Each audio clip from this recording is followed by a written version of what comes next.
Hello, I'm Luke Naller and welcome to Best Replays of the Week. In this episode we have an E5 staging a comeback, an ELC doing a bit of everything, and a pigeon going nuclear on Lakeville. Here we go!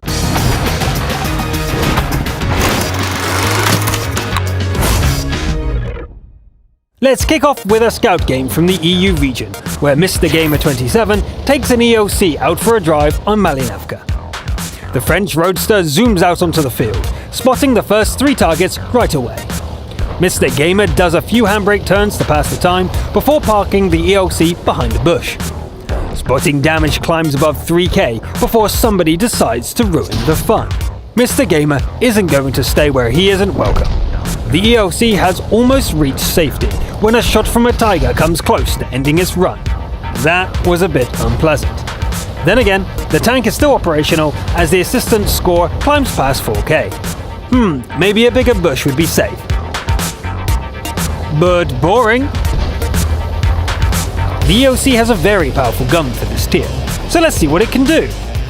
The tiger deserves some payback. Nice, but let's not stay to fight a duel. Uh-oh, there's another tiger up here. A real turret would come in handy right now, but then it's not like the tiger is in its element either.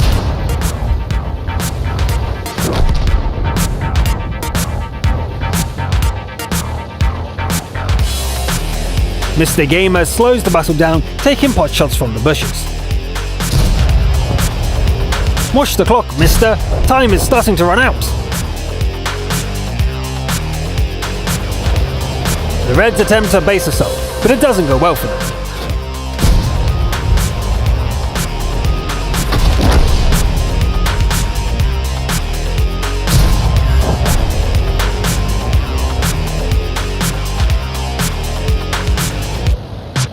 Although missing the shot on the RT is hilarious, it doesn't change the outcome. Its fate is sealed.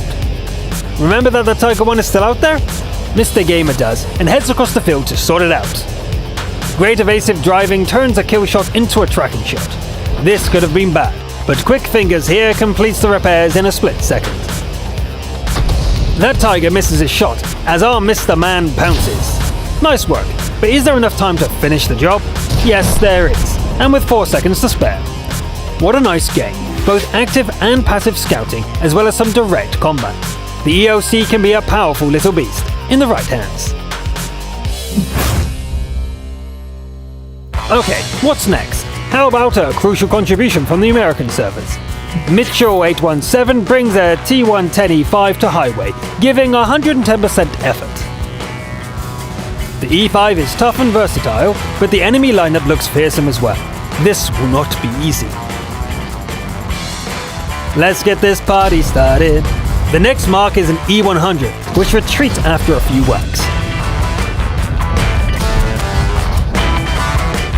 Another top-tier foe receives the same treatment, but this time the opponents get in a lick as well. Luckily, it's just track damage and soon fixed. And besides, like they say, payback's an itch. Like, you just want to scratch it. Mitchell keeps fighting.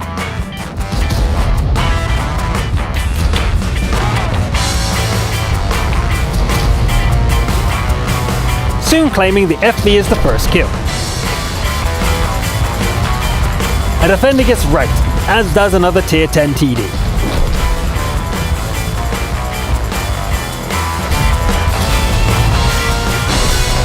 Good go, but the Reds are 3 points ahead. Mitchell keeps firing, following the targets after they retreat out of sight. A brief window of opportunity is enough when the gunner is on the ball. The Svartspansar becomes kill number 2. Soon followed by an IS-7 for number 3. 2 against 4 is decent odds, especially as our champion's chariot is still in fine repair.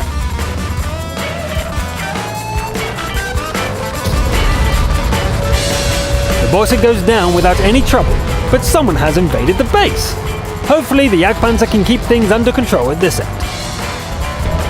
Ouch, that stings a bit. Their capture is almost done, so there's no time to lose. The Kappa tries to run, but that's not going to happen. Away with you. The Jagdpanzer has done well enough, so now Mitchell can take it from here. There's still an SPG, but our champion isn't in the mood to chase it around. And besides, time is starting to run out. As it happens, the enemy went to cap as well. Its only hope is landing a blind shot. Well, two can play at that game. Neither one hits, which is just as well as our capture was further along. Victory by capture. Nicely done, Mitchell 817. A 6-kill Top Gun is somewhat modest in this show, but you did a lot more than that to carry the game. Now back to the European region where Infindra defends the base in an M41 Bulldog. This battle is an encounter on Redshift. Our defender's early game is, well, let's just call it a mixed success.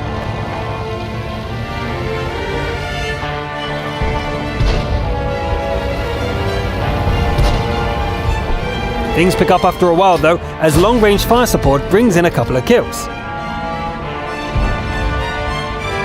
The battle rages on, lively, but with nothing particularly unusual. Fast forward.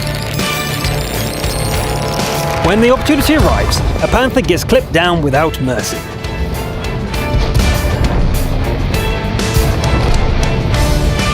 Infindra expends ammunition like it's going out of fashion, but things are actually going pretty well by the time the capture starts. The bar moves slowly when playing Encounter, even with 3 in the circle. Our Bulldog heroically arrives, successfully taking out a Strobe. Oh, a Porsche Tiger? Well, I have shells remaining, but not enough to get the kill. That was quite smooth.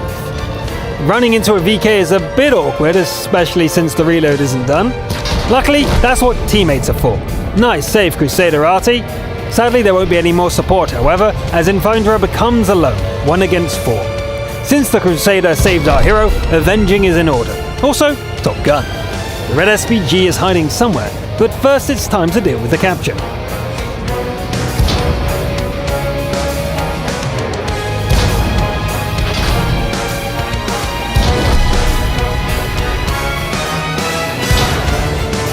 Emptying the magazine leaves one capper dead, and the second one badly mauled.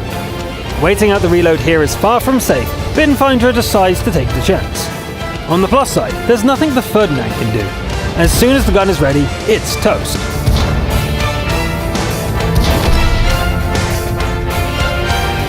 Now then, why didn't their SPG try its luck? Oh, I see. The player has either crashed, quit the match, or it had teammates who told it to play Sudoku. Either way, it's GG. Let's look at the results. 4.6k damage, 9 kills with the bonus SPG, and of course, dealing with the capture as needed. Infindra is a worthy defender. Now let's open up the throttle and head full speed into Top Gun mayhem. The battlefield is Lakeville, on a European server, with a nuclear pigeon planning to wreak havoc in a T-3485M. The lakeside road seems quiet, so Pigeon relocates to the edge of town. Hey look, a tasty little morsel has appeared. Nom nom nom. An EOC gets away for now, but there's plenty of others to choose from. Like this rival T-34 variant, it's just as good.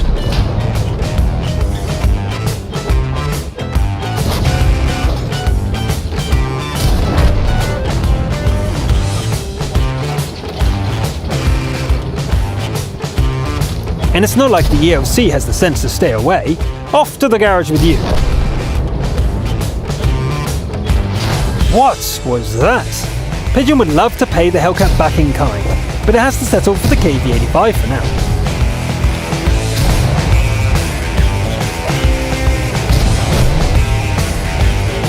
Black Prince takes a solid whack, but it doesn't want to continue the fight. Maybe the Hellcat would be visible now. Nope, still hidden, unlike this brave fool. Shall we continue the fight, Your Majesty? There you are, Hellcat, finally. Pigeon's tank is too banged up to just charge at the foe, so we'll have to wait. But not for long. A suicidally brave Skoda steals the spotlight for a while, and when Pigeon turns back to deal with the Hellcat, a more heavily armoured tank destroyer takes its place. The thick-skinned machine disappears from view, but Pigeon is confident that it's still there. When it reappears, Pigeon puts a few shells into the more vulnerable parts for good measure. A helpful teammate slows things down, but it won't save the 88 for long. The Hellcat finally gets what's coming to it, but the 88 kill goes to the interfering T-67. This is almost over, but there's still a few kills to be had. A dead teammate senses a crucial contribution opportunity, might as well say yes. Facing the Leo could be dangerous, but our top gun makes short work of it.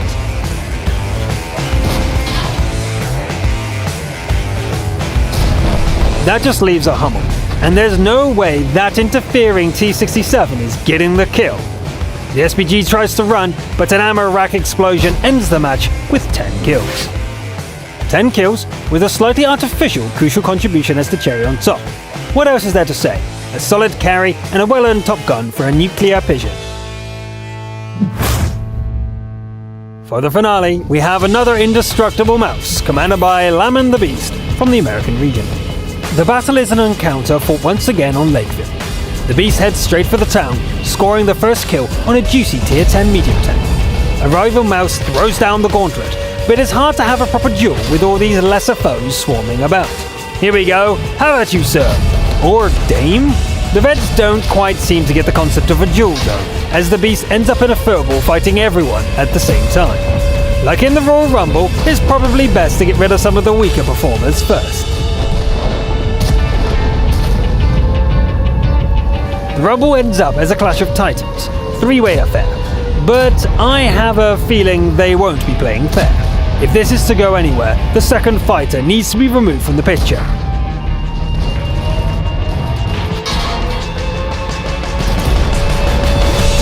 Okay, Mouse, how about now?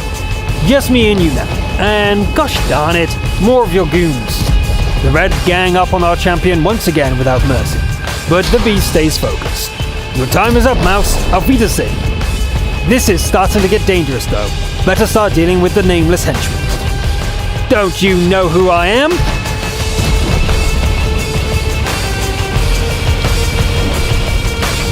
Next to go is the Indian.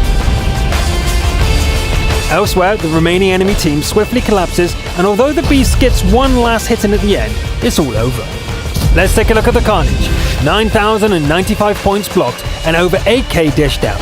7 kills is nice as well, but what really impressed us was fighting half the enemy team on your own, and more importantly, you lived to tell the tale. That's it for this episode.